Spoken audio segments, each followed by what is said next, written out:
Olá, meus amados, chegamos ao segundo vídeo da série Pergunte ao Pastor. A proposta desses vídeos é que você nos envie a sua pergunta e nós responderemos na forma de um vídeo, usando aí os princípios bíblicos dentro das nossas respostas. Hoje a pergunta que nos chegou é essa: Pastor, faça uma relação entre o cristão e a bebida alcoólica.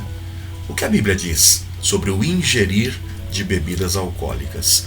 Antes de começarmos a responder essa pergunta, eu queria fazer algumas considerações com alguns dados que eu acho que são relevantes. De todas as mortes violentas, as estatísticas comprovam que 55% delas têm uma relação direta com a ingestão de álcool ou de algum outro tipo de droga. Em 2017, nós tivemos 32 mil acidentes de trânsito, onde a relação direta estava a embriaguez, a ingestão de bebida alcoólica.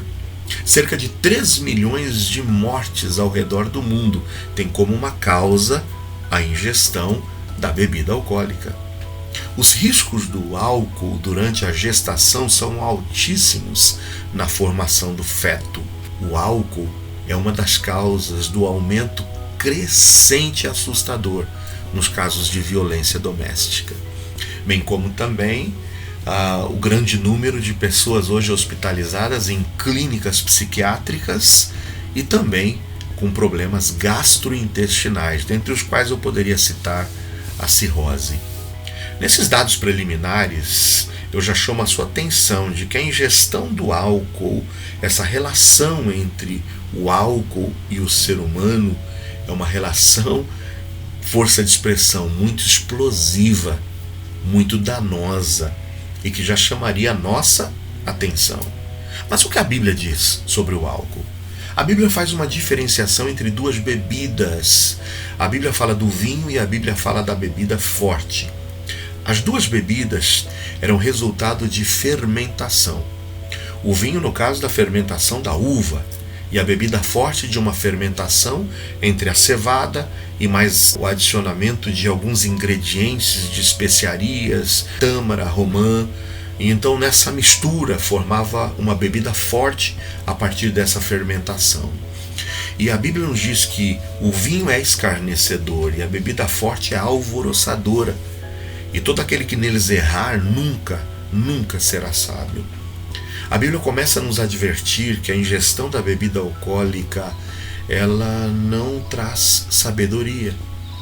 Até porque eu não sei estabelecer muito bem esses limites. A Bíblia vai começar a bater forte e de frente no excesso da ingestão da bebida e do vinho. Alguns exemplos trágicos de como a falta de controle nessa relação do homem com o álcool pode trazer situações vexatórias e vergonhosas. Começou Noé a ser lavrador da terra. Noé, aquele homem justo, íntegro, temente a Deus, que se desviava do mal, que achou graça diante de Deus. Logo que saiu da arca, passou a ser lavrador da terra e plantou uma vinha, bebeu do vinho e embebedou-se, e descobriu-se no meio de sua tenda. Ficou peladão, nu, expôs a sua vergonha.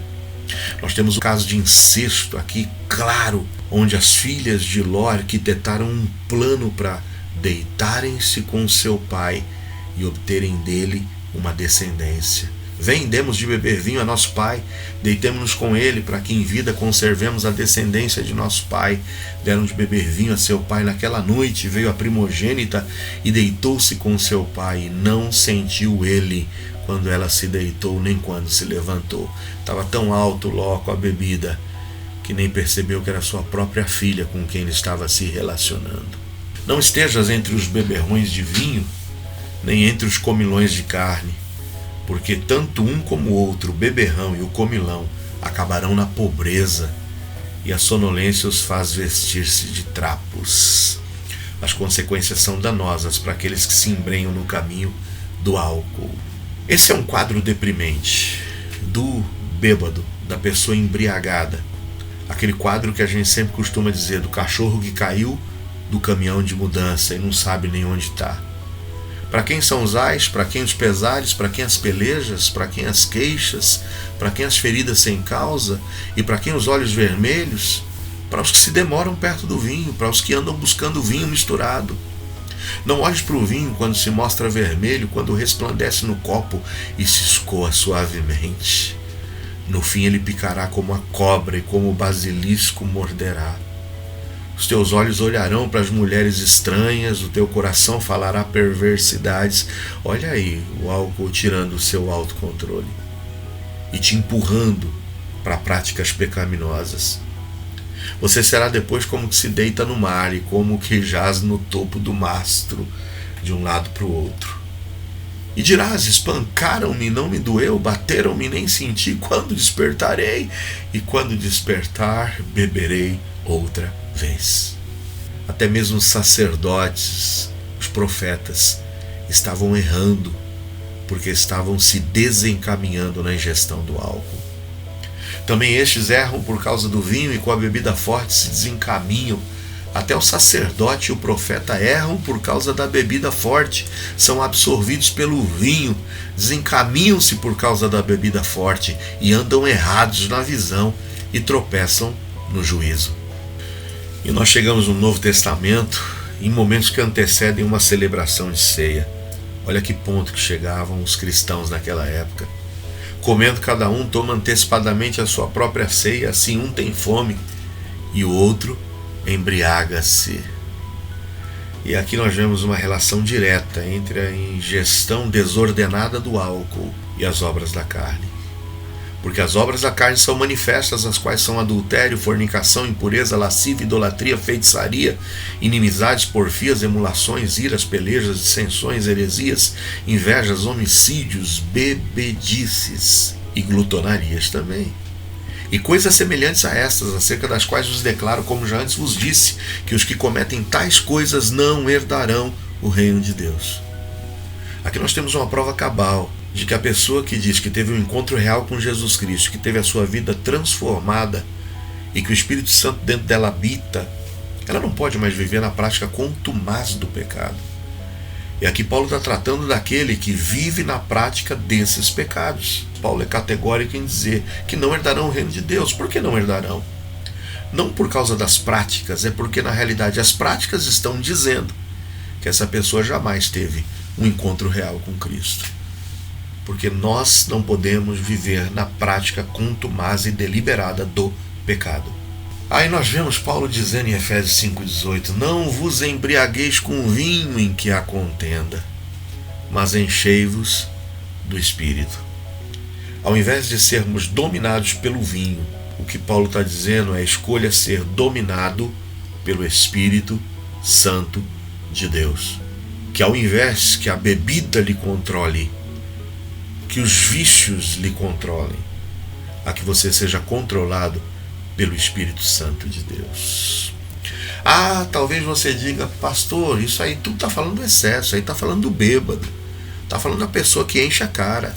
Eu não encho a cara, eu bebo socialmente, eu bebo de vez em quando, eu só gosto de degustar, só quando tem uma comemoração.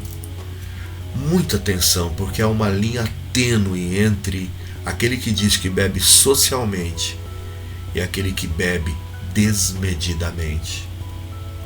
Todo aquele que hoje bebe desmedidamente começou com o famoso argumento de beber socialmente. E esse beber socialmente é subjetivo. O que é beber socialmente? Qual seria a frequência? Talvez você nem perceba mais que você já está sendo controlado por esse socialmente. Continuando, eu queria fazer um adendo, principalmente a você que é pai. Você que é pai talvez diga que garante o seu limite. Mas eu te digo, quando você leva uma bebida alcoólica para dentro da sua casa, você garante o limite do seu filho? Você garante realmente que o mesmo limite que você diz que você estabeleceu para a sua vida será o mesmo limite que o seu filho estabelecerá? Cuidado, pai. Cuidado com as tuas atitudes.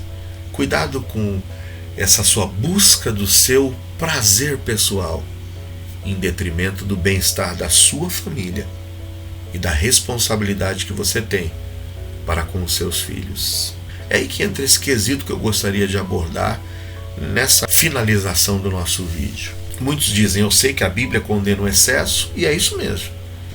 Se você já não tem mais controle sobre a ingestão da bebida, se você tem perdido a sua razão em função da ingestão da bebida, o excesso é condenado na Bíblia e você já viu claramente que a Bíblia alerta, o excesso é pecado. Beber desmedidamente é pecado e ponto final. Agora talvez você diga, não, você insista ainda no seu beber socialmente. Você tem liberdade para isso? Tem. A Bíblia não condena, a Bíblia não tem um versículo que diga, não beba, não beba. A Bíblia vai dizer sim, que quem se excede, peca. Mas a Bíblia não fala nenhum versículo. Eu não posso chegar para você e falar, não beba, porque a Bíblia categoricamente diz que você não deve beber. Isso cai então na tua liberdade cristã. Mas para muitos, liberdade cristã é fazer o que bem entende. Só que o conceito de liberdade é o poder de agir no seio de uma sociedade organizada segundo a própria determinação, só que dentro dos limites impostos por normas definidas. Sabe quais são as normas que definem e delimitam até onde nós podemos ir para nós que somos cristãos? É a Bíblia, é a palavra de Deus. A palavra de Deus para nós é essa norma muito bem definida e que vai impor para nós quais são os limites de até onde nós podemos ir, do que devemos ou não fazer. E o que a liberdade cristã nos diz? Nos diz que todas as coisas nos são lícitas, mas, em primeiro lugar, desde que não seja dominado por elas. Ah, pastor, eu posso beber? Te é lícito beber? Posso beber minha cervejinha? Posso beber meu vinho? Posso beber minha bebida alcoólica socialmente? Todas as coisas me são lícitas, desde que não seja dominado por elas. Todas as coisas me são lícitas, mas nem todas as coisas convêm. Todas as coisas me são lícitas, mas eu não me deixarei dominar por nenhuma. Veja que eu incluiria aqui todos os outros tipos de vícios e dependência que você tenha. Quando você já não tem mais controle, quando você já é dominado. Por isso que você diz que é o seu social, por isso que você diz que não é nocivo, por isso que você vive dizendo que tem controle, mas quando você se deixa dominar por isso, você está pecando. O que mais a Bíblia nos diz? Que todas as coisas me são lícitas, desde que glorifiquem a Deus em nosso corpo e espírito que são dele. Não sabeis que o vosso corpo é o templo do Espírito Santo, que habita em vós, proveniente de Deus, e que não sois de vós mesmos?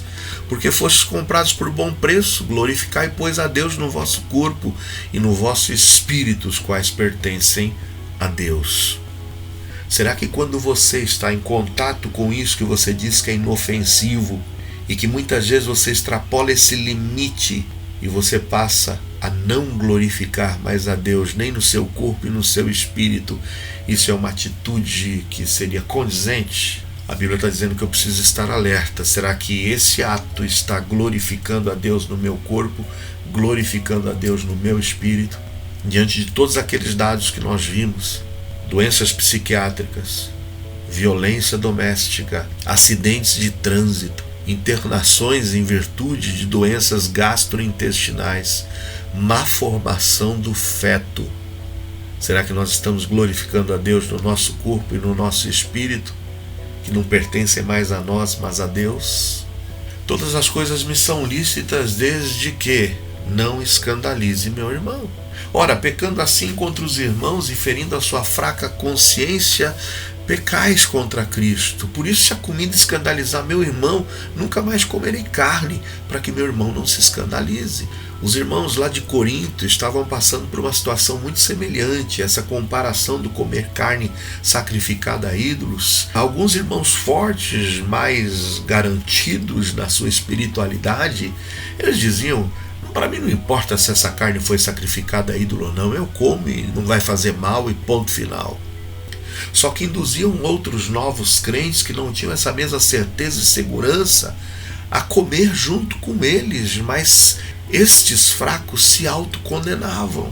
Ou muitas vezes eles estavam de fora olhando os irmãos comendo aquelas carnes que ele sabia que foram sacrificadas aos ídolos, e dentro do seu coração ele pensava: meu Deus, como esse irmão pode fazer isso? E esse irmão acabava pecando, induzido por quem? Por esses que se dizem fortes. Por isso Paulo diz: se comer carne vai trazer escândalo para o meu irmão, a partir de hoje eu não como mais carne. Pense quantas pessoas talvez não se escandalizem com o fato de te verem tomando a bebida alcoólica.